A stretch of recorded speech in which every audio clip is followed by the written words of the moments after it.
83% of the 100 top traders beat the market, or beat the SPY, a fund that tracks the S&P 500 index.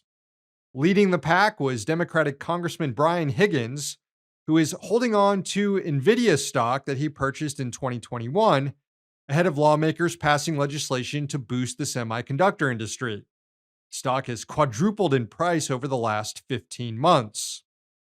The most active trader in Congress is also a Democrat, Rep. Ro Khanna. He made more than 4,000 reported trades last year. He's also pushing legislation to ban members of Congress from making stock trades.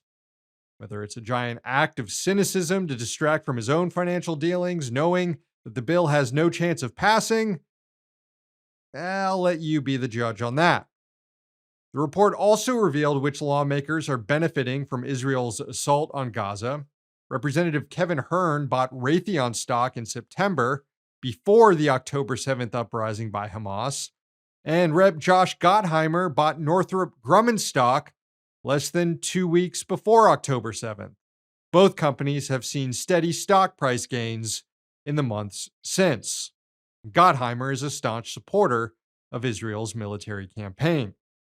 Senator Tommy Tuberville has been making a killing off a penny stock he invested in ahead of the Ukraine war, Humacta, that later secured a contract to do tissue transplants in Ukraine.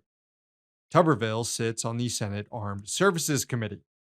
But the most intriguing part of the unusual whales report were the unusual trades made by some lawmakers, the ones that smell real fishy. Yes, I know a whale is a mammal. Looks like Nancy Pelosi is back to trading NVIDIA stock. She and her husband sold their NVIDIA positions in 2022 amid controversy that she was pushing that semiconductor bill in Congress while investing in companies that would directly benefit. As Speaker, she has a lot of control over what bills come to the floor or not. Well, the Pelosi's weren't out of the game for too long. In November, they jumped back in. This is from the report, quote, 1 week after President Xi visits her home state of California, and before Biden announces new U.S. semiconductor focuses, her husband decides to buy $2 million of deep-in-the-money NVIDIA calls, the same company she divested from due to conflicts a year earlier. What's worse, on December 11th, before she bought in November, U.S. Commerce Secretary Raimondo said that NVIDIA could sell slower AI chips to China to comply with U.S. export controls.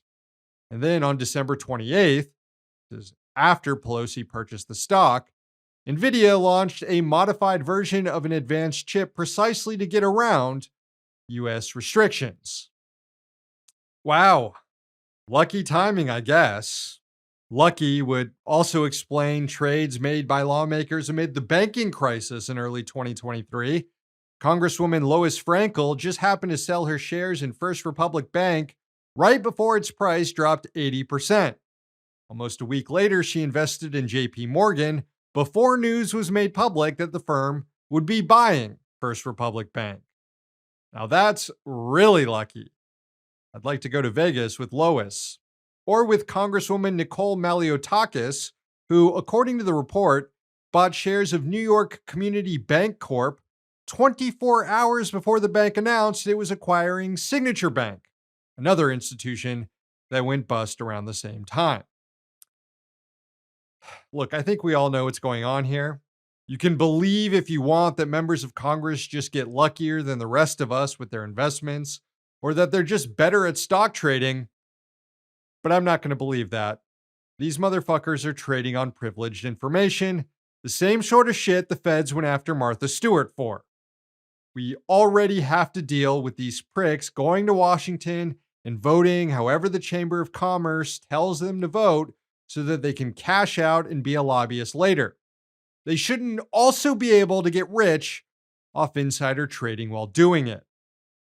And so Nancy Pelosi, Tommy Tuberville, Brian Huggins, and all the other members of Congress who beat the market, you're all this week's rich dicks. And that includes you, Ro Khanna. Yeah, you're not fooling anyone. Hey, thanks for watching. Hit the subscribe button so you don't miss any of our new videos. Also, if you want to see Means Morning News in its complete form, not just the clips we post here, head on over to Means TV and get access to all our new episodes and our entire backlog, plus tons of other great movies and original TV shows.